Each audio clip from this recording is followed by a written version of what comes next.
Bom dia a todos. Sejam bem-vindos a mais um momento de culto. Acho que está com mau contato mesmo. Deixa eu fazer o seguinte.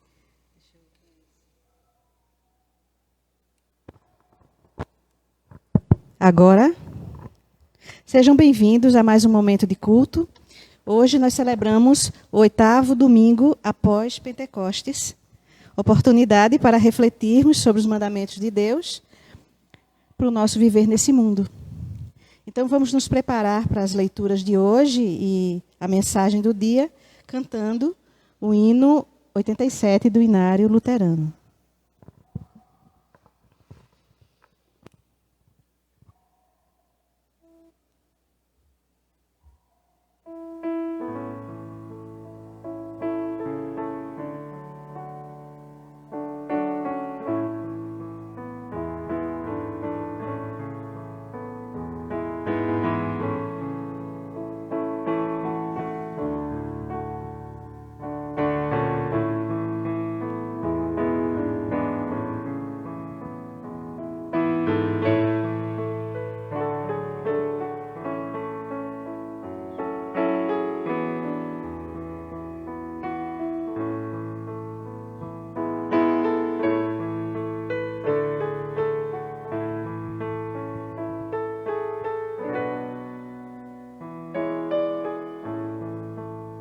Senhor meu Deus, quando eu maravilhado os grandes feitos vejo da tua mão, estrelas, mundos e trovões rolando, a proclamar teu nome na amplidão.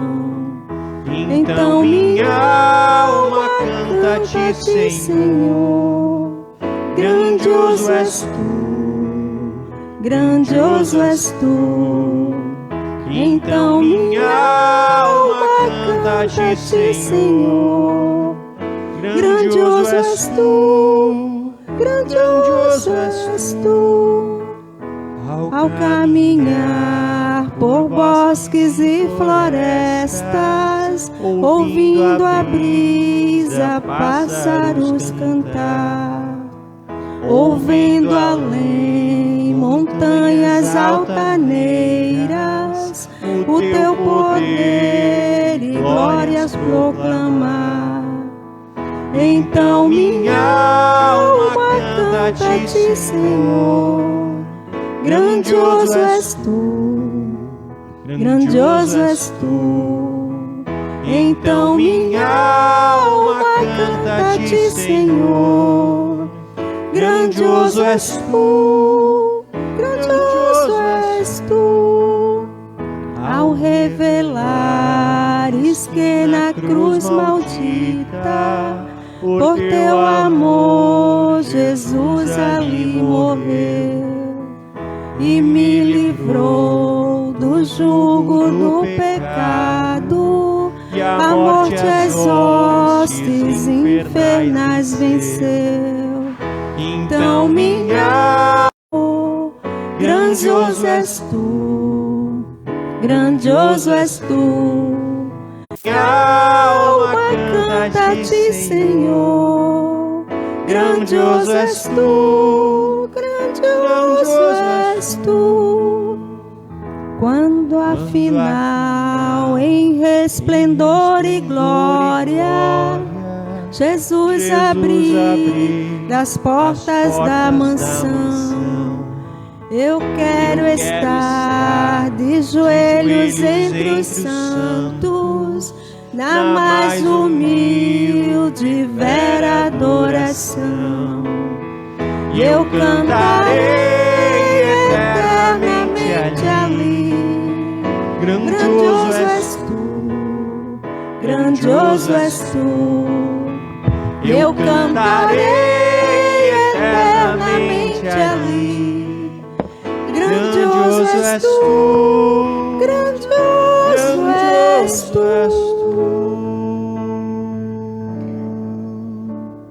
Que maravilhoso, né? Começar um culto com um hino desses. Acho que todos estão já de pé, então lembramos o nome que faz parte de nossa vida desde o batismo e que nos conduzirá durante todo esse culto. Em nome do Pai, do Filho e do Espírito Santo. Amém. Amados no Senhor, de coração sincero, nos acheguemos de Deus, nosso Pai, e lhe confessemos os nossos pecados, suplicando-lhe, em nome de nosso Senhor Jesus Cristo, que nos conceda o perdão. Onipotente Deus, nosso Criador e Redentor, nós, pobres pecadores, te confessamos que somos por natureza pecaminosos e impuros e que temos cometido pecado contra ti por pensamento, palavras e ações.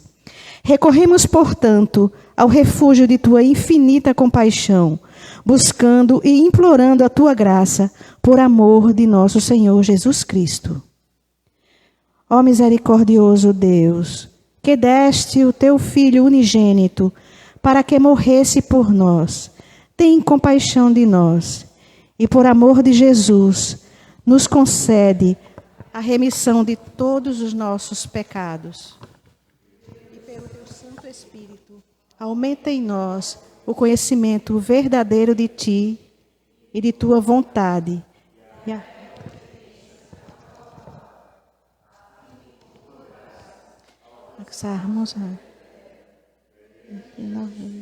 Nosso Senhor.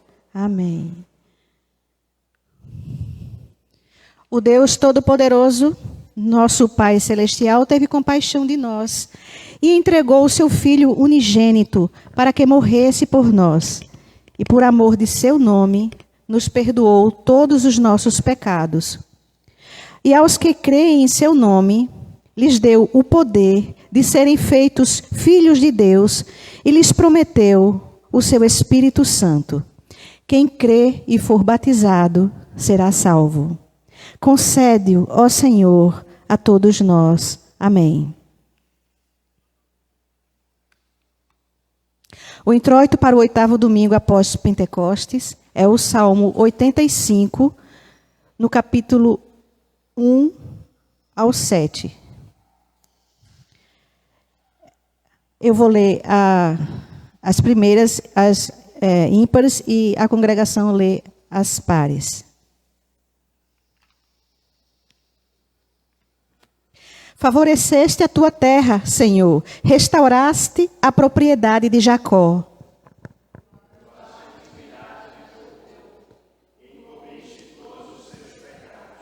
A tua indignação reprimiste a toda, do furor da tua ira te desviaste.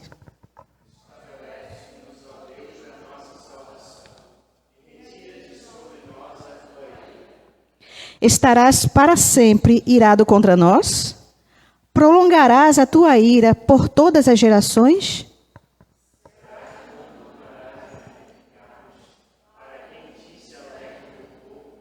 Mostra-nos, Senhor, a tua misericórdia e concede-nos a tua salvação.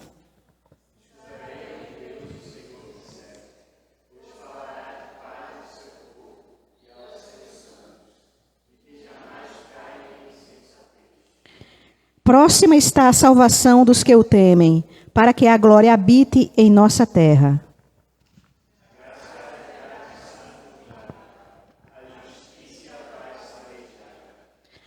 Da terra brota a verdade, dos céus a justiça baixa o seu olhar.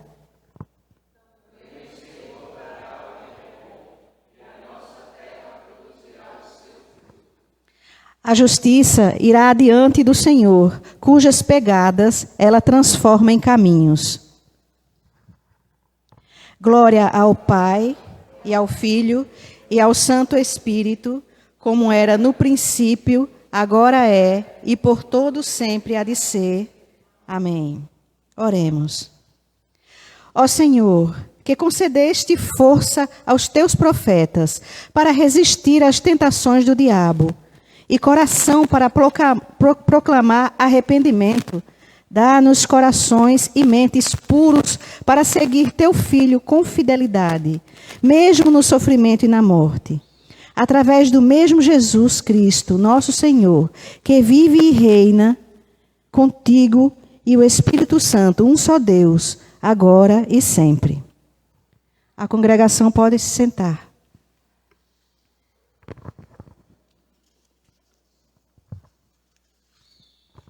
Seguimos o nosso culto agora com as leituras do dia.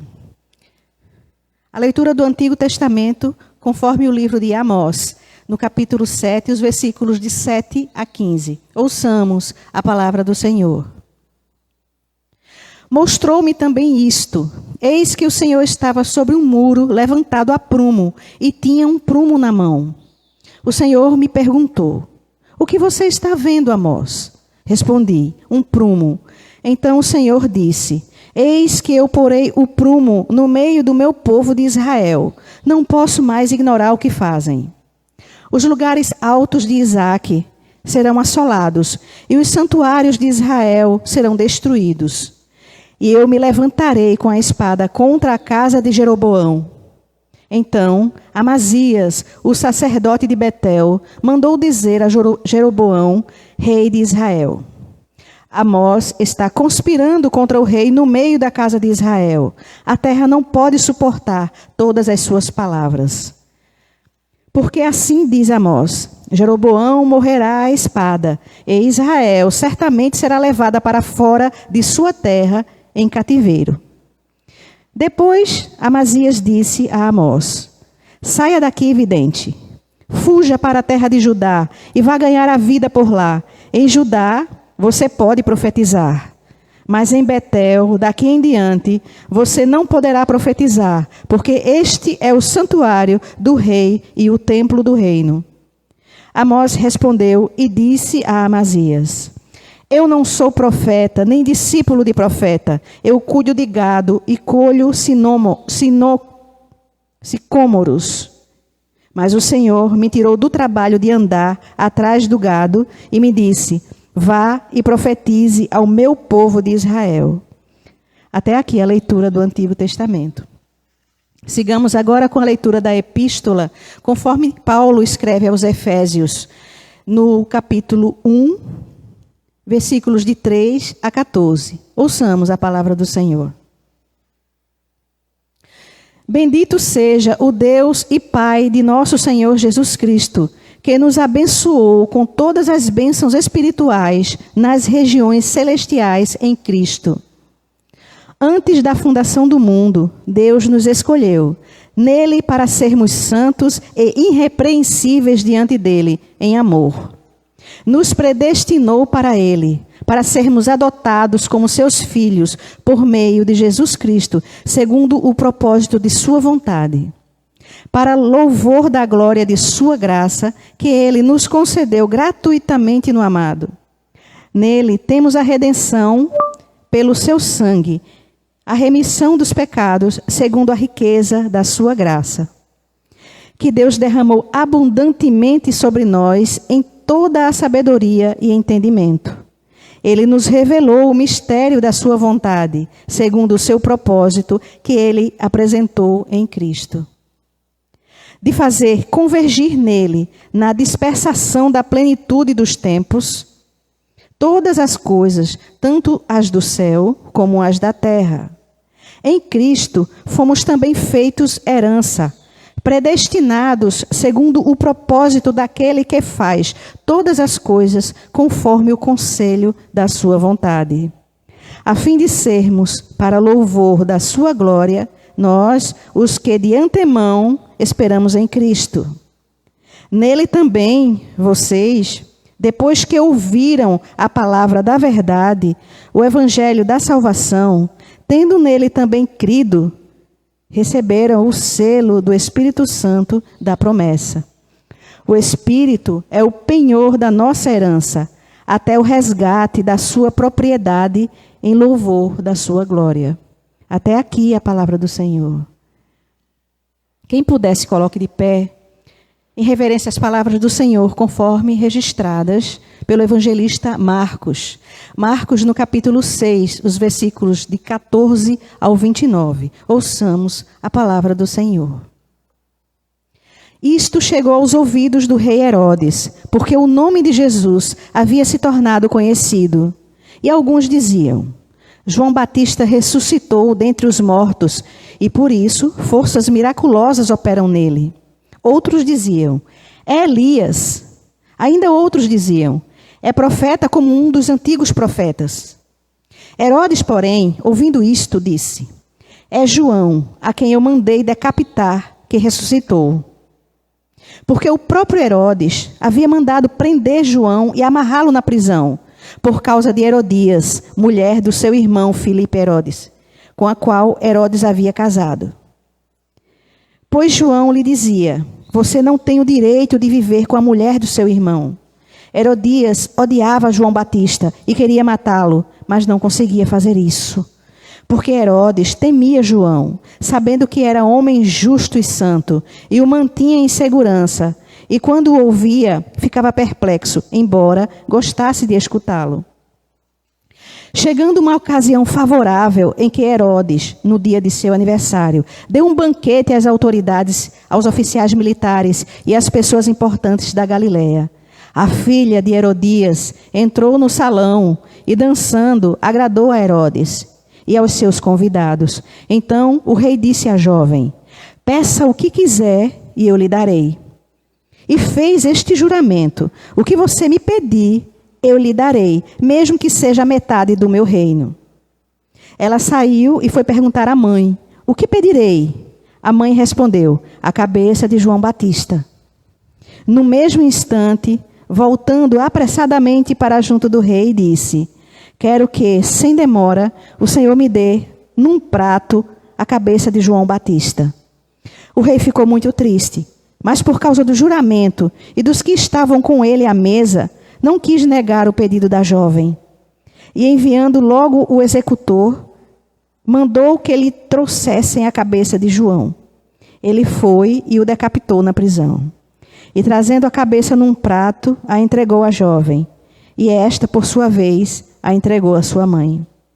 Os discípulos de João, logo que souberam disto, vieram, levaram o corpo dele e o colocaram num túmulo. Assim termina a leitura do Santo Evangelho. E como resposta de fé, nós confessamos aquilo que nós cremos com as palavras do credo apostólico.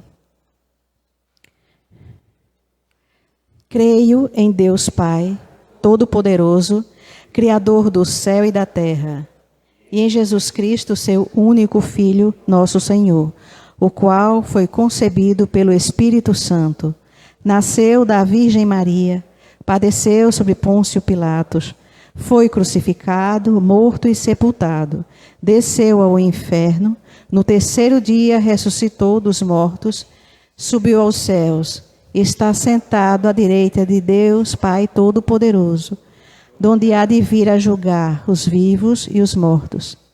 Creio no Espírito Santo, na Santa Igreja Cristã, a comunhão dos santos, na remissão dos pecados, na ressurreição da carne e na vida eterna. Amém. Agora é o momento das crianças. Nós temos crianças.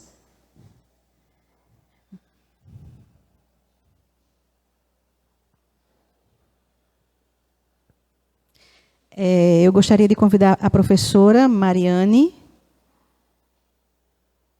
para fazer uma oração aqui com as crianças e seguir com elas para o culto delas.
Agora que as crianças vão seguir para o culto delas, nós seguimos com o nosso, cantando o hino do dia, o hino 189 do Inário Luterano.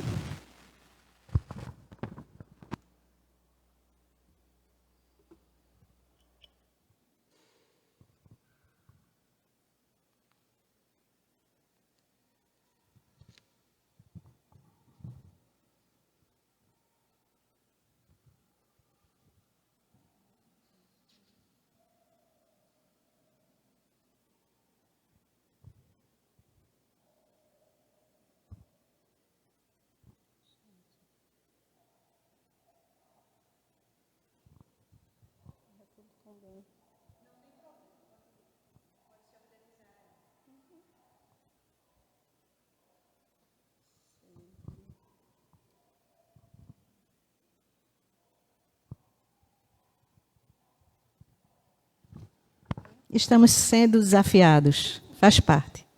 A gente tem paciência, espera.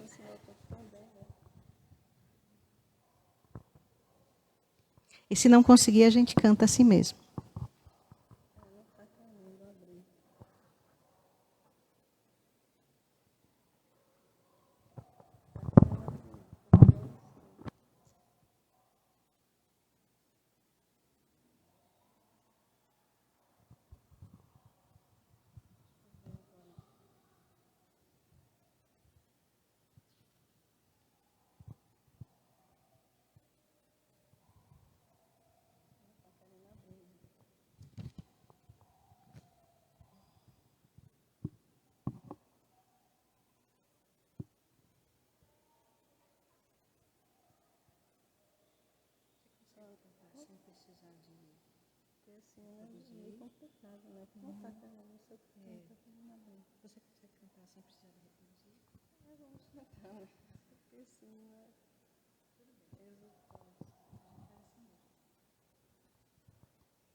Eu vou ver por aqui.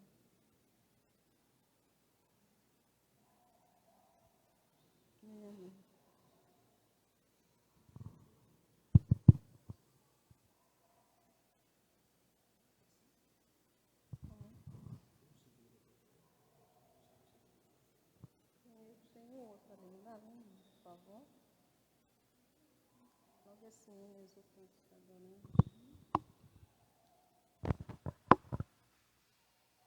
Mas aqui não está abrindo aqui, ó.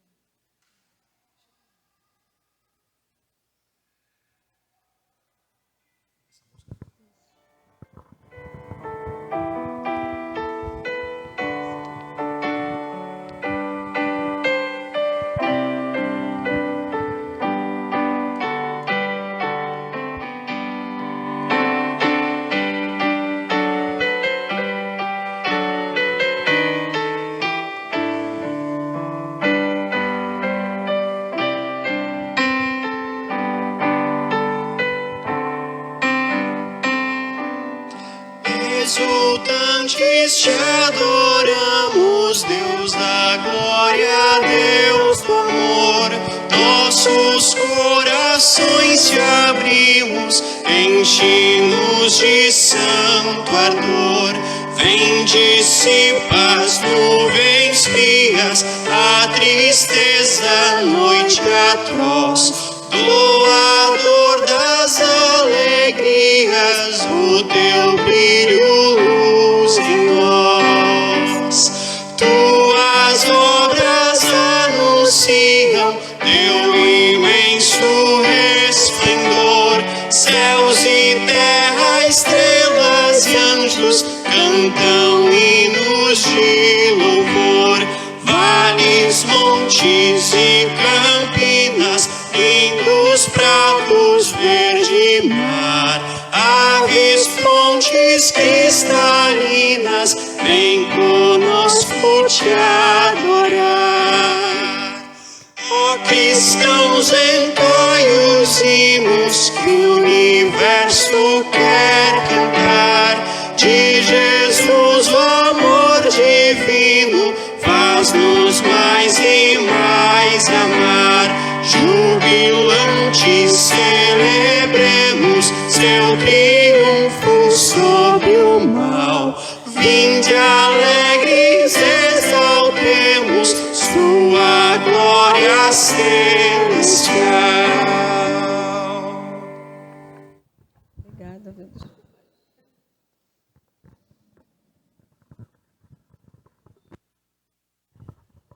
Foi ótimo, foi lindo. Veja que coisa bonita, né? É uma igreja em reconstrução. Nós estamos nos reconstruindo, nos refazemos cada dia mais, porque antigamente nós tínhamos um louvor aqui, com banda, com tudo, né? Hoje nós não temos, então nós estamos sendo desafiados todos os dias a aprendermos coisas novas, né? E dá tudo certo sempre. Então, minha gente, vamos à mensagem de hoje. A mensagem de hoje, ela foi elaborada pelo pastor Fernando Elvanger, um dos pastores que eu mais admiro na Igreja Luterana. Então, vamos ouvir as palavras. O tema de hoje é o prumo de Deus, que nós falamos, quando nós lemos hoje o Antigo Testamento, falamos do profeta Amós, nós falamos do prumo de Deus, né? Então, eu vou começar hoje contando uma história para vocês. Havia um homem muito rico, possuía muitos bens, uma grande fazenda, muito gado e vários empregados a seu serviço. E ele tinha um único filho, seu único herdeiro, que, ao contrário do pai, ele não gostava de trabalhar e não gostava de compromisso nenhum, não queria nem saber. O que ele gostava, na verdade, era de festas e gostava de estar com seus amigos e de ser bajulado por eles. Bom, o seu pai o advertia que os seus amigos só ficariam ao seu lado enquanto ele tivesse o que lhes oferecer. Porém, os insistentes conselhos do pai, ele não dava ouvido. Entrava por um ouvido, saía por outro. E, sem que ele lhe desse a menor atenção, ele seguia nessa vida. Um dia, o velho pai, já em idade avançada, ordenou aos seus empregados que construíssem um pequeno celeiro. Dentro do celeiro, o pai preparou uma forca. Isso mesmo, uma forca. E com ela, uma placa que dizia assim: para você nunca mais desprezar as palavras de seu pai. Mais tarde, ele chamou o filho e o levou até o celeiro e disse: meu filho, eu já estou velho, e quando eu partir, você tomará conta de tudo que é meu, tudo será seu. E eu sei o que vai acontecer. Você deixará a fazenda nas mãos de empregados, irá gastar todo o dinheiro com seus amigos e com suas festas. Venderá os animais, os bens para sustentar suas festas. E quando não tiver mais dinheiro, seus amigos vão se afastar de você. É por isso que eu construí essa forca. Sim, ela é para você. E eu quero que você me prometa que, se acontecer isto que eu estou falando, você se enforcará nela. Aí o jovem riu, achou graça, achou um absurdo, na verdade. Mas, para não contrariar o pai, ele prometeu e pensou que isso jamais iria acontecer. Só que o tempo passou, o pai morreu e o seu filho tomou conta de tudo.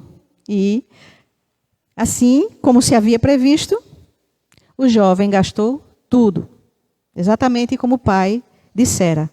Vendeu os bens, perdeu os amigos e a própria dignidade. Ele chegou no fundo do poço. Quando ele chegou no fundo do poço, desesperado e aflito, ele começou a refletir sobre sua vida e viu que havia sido um tolo. Lembrou-se do pai e começou a chorar e dizer assim: ah, meu pai, se eu tivesse ouvido os teus conselhos, mas agora é tarde demais. Essa ilustração, irmãos, mostra muito bem uma característica humana que todos nós temos. Nós não gostamos de ouvir repreensão. Nós não gostamos quando alguém diz: você está errado.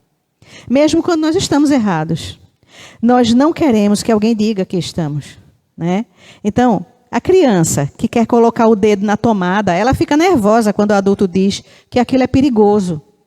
E algumas vezes ela fica com ainda mais vontade de fazer, exatamente porque foi dito para ela que era perigoso, né?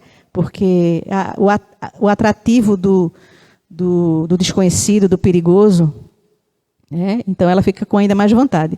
Então nós somos assim, não só quando crianças, mas também e principalmente quando nós ficamos adultos. Na vida em sociedade, esse tal jeito de ser, entre aspas, ele fica cada vez mais evidente, né? Hoje a gente só se depara com gente mimada, todo mundo é dono da razão, né? Então, discordar do comportamento de alguém e aconselhar a não fazer o que é errado, cada vez mais isso é visto como uma ofensa. E para garantir que ninguém seja ofendido, nossa sociedade tornou-se relativista, né? Tipo, eu sou morno, eu vou ficar em cima do muro, eu não vou dizer que está certo nem que está errado, é melhor ficar na minha, né? Então, e também o sentido do relativista é você dizer assim, bom, depende de quem está fazendo. Se for o rei, por exemplo, ele está certo. Se for um Zé Ninguém ali, ele está errado. Por exemplo, às vezes um grande líder, ele pode ser corrupto e cometer ilícitos gigantescos, enquanto que uma pessoa pobre, às vezes, vai num supermercado e rouba uma lata de leite e pode ser presa, né? Então, isso é o relativismo. Passou a cultivar a ideia de que não existe certo e errado, ou o que é certo e o que é errado são meras decisões sociais. É assim que a sociedade age hoje em dia.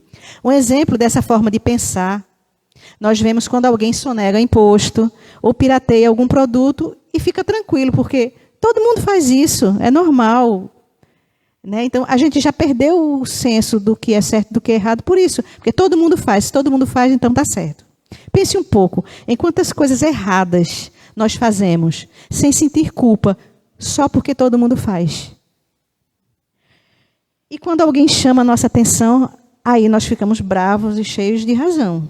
Não pode chamar a minha atenção porque todo mundo faz assim, eu não estou errado. Nós vivemos, de fato, tempos difíceis, em que a mentira só é ruim quando é o outro lado que mente. O roubo, a violência, só é ruim quando me atinge. O juízo sobre a desonestidade e a mentira depende de quem é desonesto e quem é o mentiroso. Enfim, o certo e o errado depende de quem o pratica. Essa é a nossa sociedade. Certa vez, em um debate em sala de aula no ensino médio, um aluno muito descolado defendia que ser fiel no casamento era uma coisa do passado e que hoje ninguém mais tinha obrigação de ficar somente com uma pessoa. Estava fora de moda, decadente. Todo mundo hoje em dia tem relacionamento aberto e isso é normal, é o certo. Mas quando o professor perguntou se ele achava bom que seus pais namorassem fora do casamento, tipo, a mãe dissesse, amor, cuida de tudo aí porque eu estou com um namorado novo, vou sair hoje e só volto amanhã. Né? Quando isso foi proposto para ele, aí de uma hora para outra a conversa mudou. Nesse caso, sim, era um problema. Para seus pais, apenas para os seus pais, valiam as regras antigas. O texto de Amós, que nós lemos aqui no Antigo Testamento, nos lembra de uma figura que sempre desafiou o relativismo. Que figura é essa? Os profetas. Os profetas sempre desafiaram o relativismo. Os profetas eram pessoas chamadas e enviadas por Deus para falar a mensagem de Deus. E os profetas eram mensageiros que clamavam que o certo e o errado não são coisas relativas. Não depende de quem pratica. O profeta Amós, por exemplo, conforme nós lemos, ele denunciava a maldade do povo. Mas ele também não deixava de falar contra o rei Jeroboão, que era o rei de Israel naquela época. Amós foi conduzido por Deus para ser profeta em Israel. E ele denunciava as maldades e a corrupção e as injustiças do povo e do rei.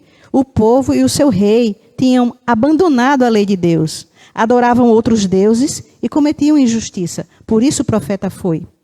O profeta João Batista também, da mesma forma, como nós lemos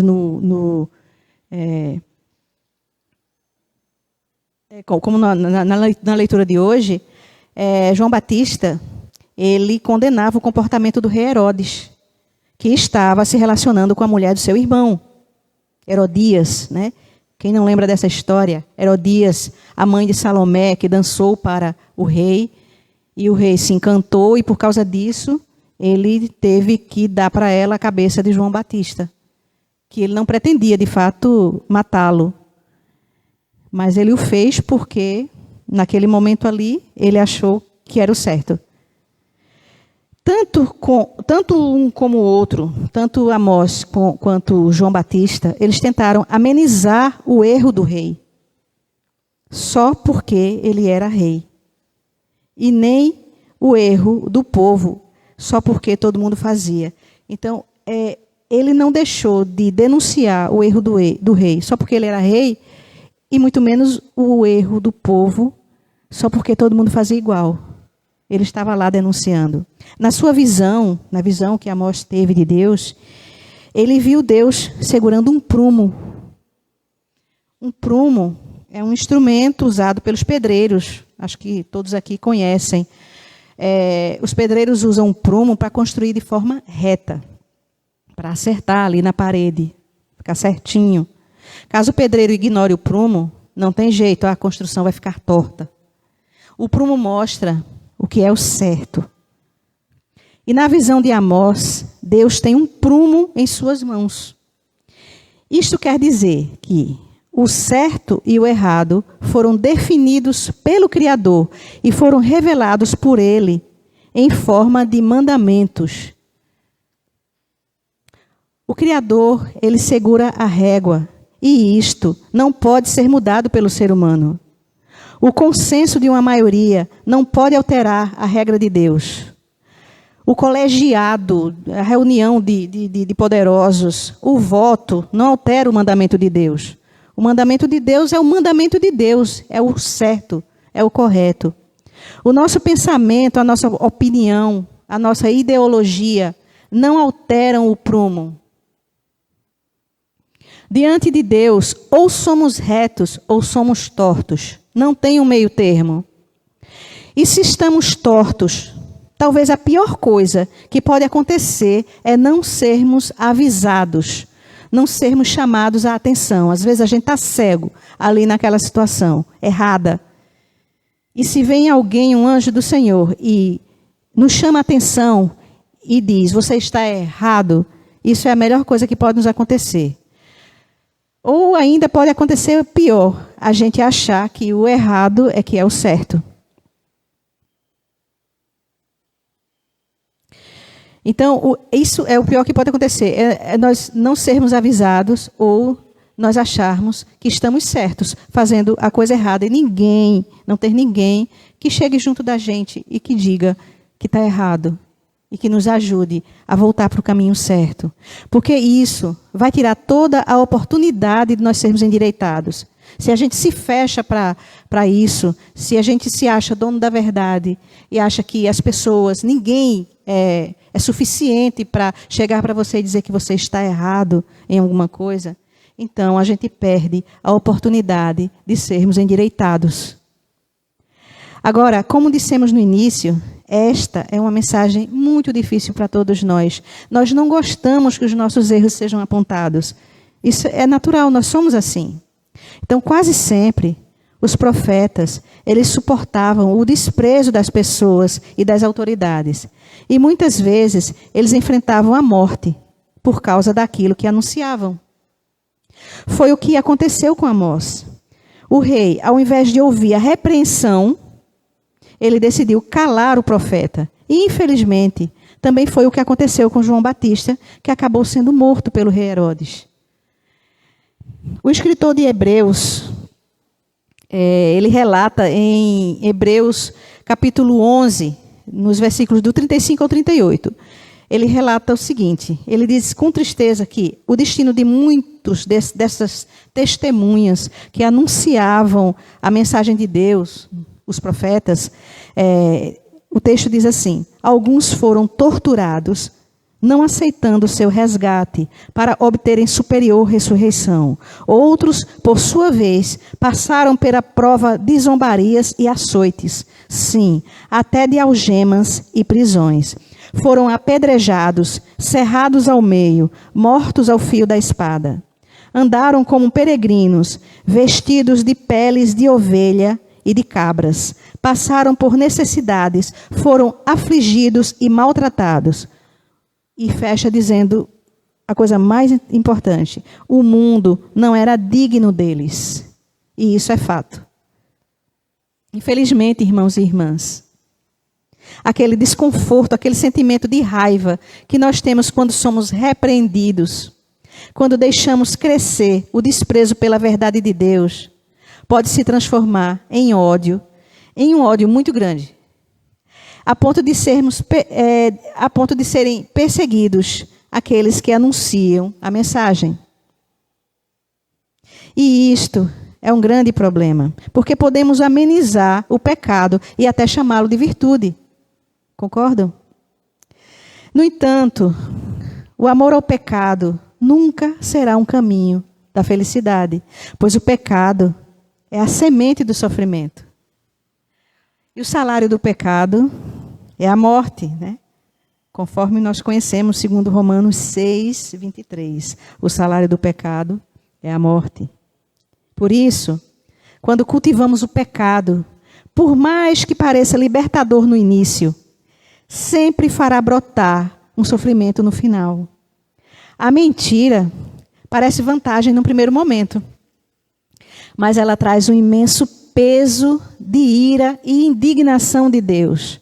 E não queiram ter o peso da ira de Deus nas suas vidas.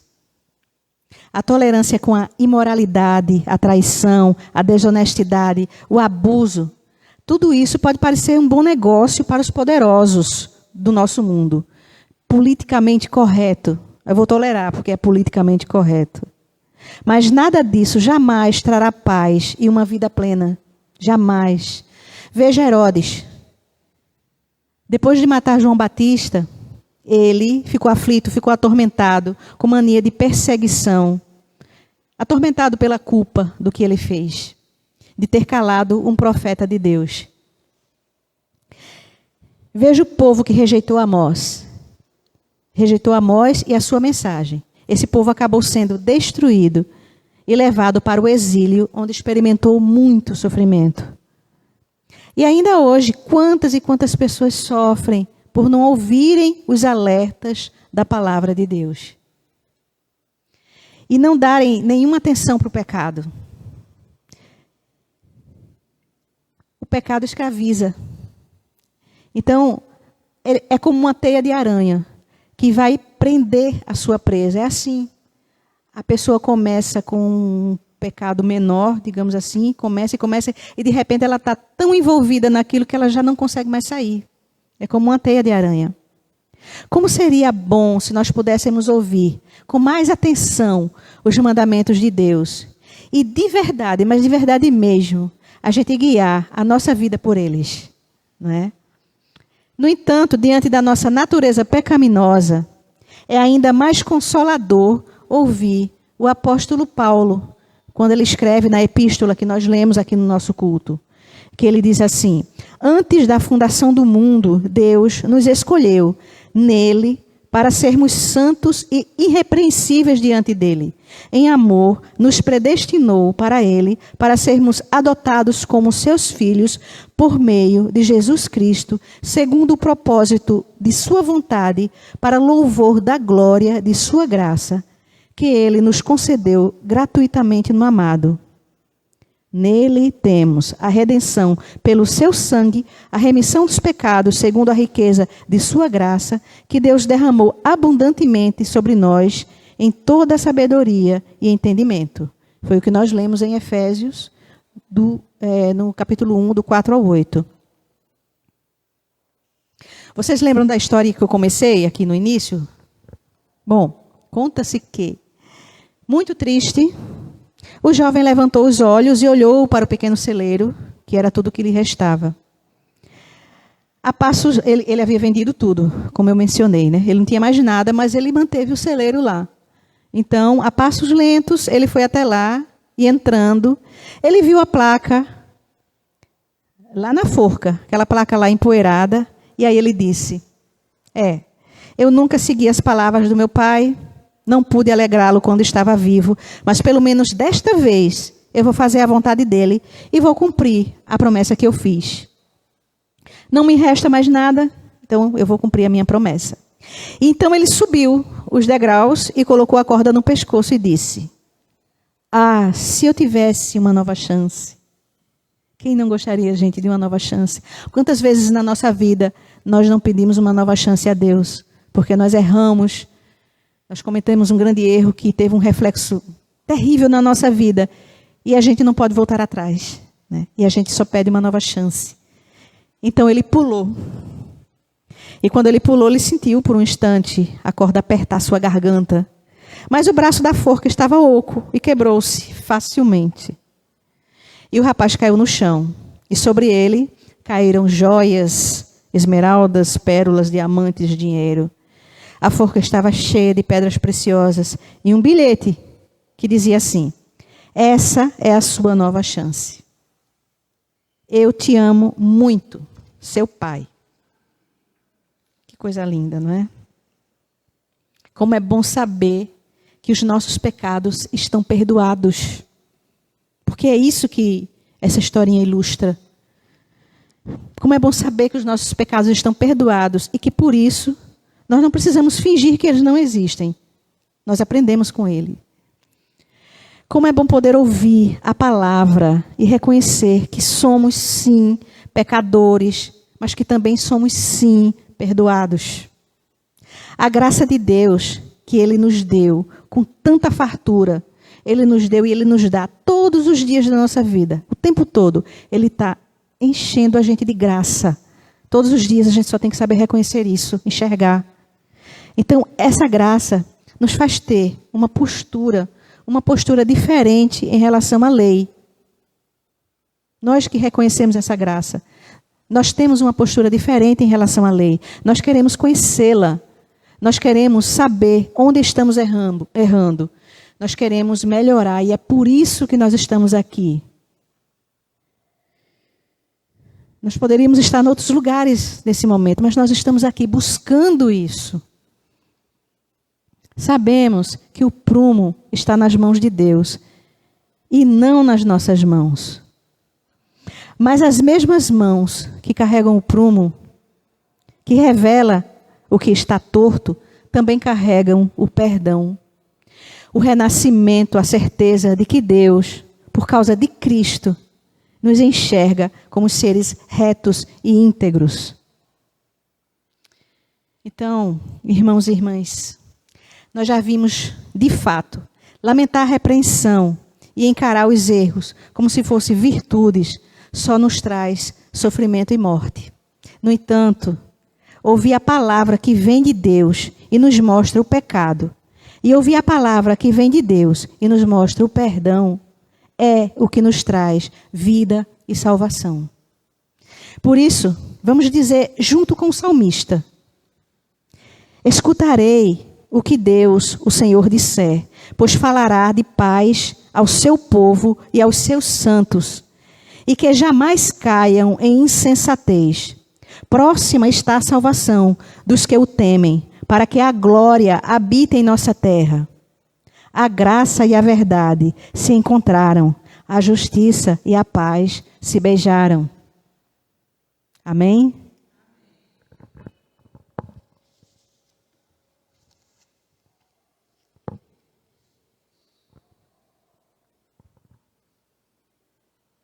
Vamos seguir agora com o nosso culto. E nos colocamos de pé para juntos orarmos o ofertório.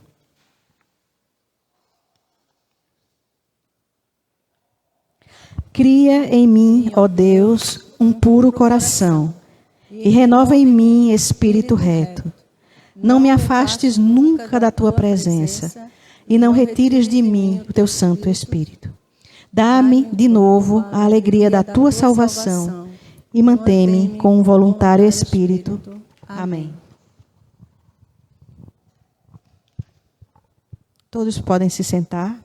Vamos ao momento de ofertas. Com gratidão a Deus por tudo que dele recebemos e respondendo ao seu amor por nós, nós devolvemos a melhor parte a Deus ao trazermos nossas ofertas voluntárias, a fim de que elas sejam reinvestidas na missão de Deus e promovam o trabalho da igreja de auxiliar as pessoas que necessitam de cuidado tanto do corpo quanto da alma, lembrando o que está escrito no Salmo 56, do 12 ao 13, que nós repetimos juntos. Os votos que fiz, eu os manterei, ó Deus. Trarei as ofertas de ações de graças, pois da morte livraste a minha alma. Sim, livraste da queda os meus pés, para que eu ande na presença de Deus, na luz da vida. As ofertas podem ser feitas para manter o ofício da palavra e, como hoje é o segundo domingo do mês, o baú de ofertas está aqui na frente. Enquanto nós ofertamos, nós vamos cantar o hino 347 do Inário Luterano.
Tal como estou tão pecador, confiando em teu divino amor, a teu convite chego aqui, Cordeiro Santo, venho a ti. Tal como estou, me inclino ao mal, no meu estado natural, a pura imagem que eu perdi, Cordeiro Santo, venho a ti. Tal como estou, eu busco a paz, desgraça e medo ao me traz, em árduas lutas me afligi, Cordeiro Santo, venho a ti. Tal como estou, me acolherás e a remissão concederás, pois ao teu sangue recorri, Cordeiro Santo, venho a ti.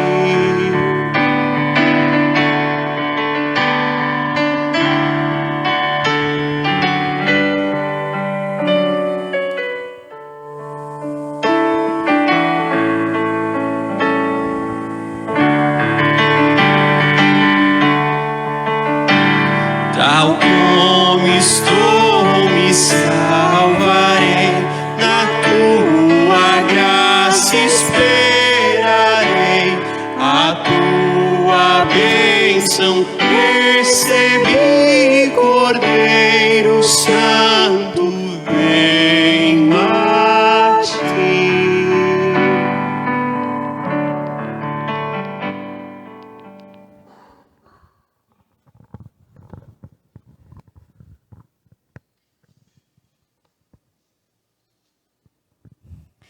Nesse momento em que vamos falar com nosso Deus em oração, nós lembramos os aniversariantes da semana que passou. No dia 10, a Milena Nascimento Cavalcante, da Santíssima Trindade. E no dia 14, hoje, o Jasles Evangler também faz aniversário. Parabéns a eles. E nós temos também agradecimentos e súplicas por parte do povo de Deus. Os agradecimentos, a Mariane, ela agradece por um livramento que teve de um acidente de carro, graças a Deus. Eu agradeço pela vida da Milena Serafim, minha querida amiga, que faz aniversário hoje. E a Rose agradece pela Amara Josefa, porque ela está enferma. Perdão, está certo. Isso é súplica. Então, a Rose, ela suplica pela Amara Josefa, que está enferma com câncer. E também o Vitor suplica pela paz no mundo, né? Que todos nós suplicamos por isso, nesse mundo tão difícil. A Mariane também, ela suplica pela Marlene, sua mãe, para restabelecer a sua saúde. E eu também suplico pelo Arthur, filho da minha amiga Fátima, um menino, um jovem adolescente que está com câncer. Assim vamos orar. Aqueles que puderem se coloquem de pé. Vamos falar com o nosso Deus.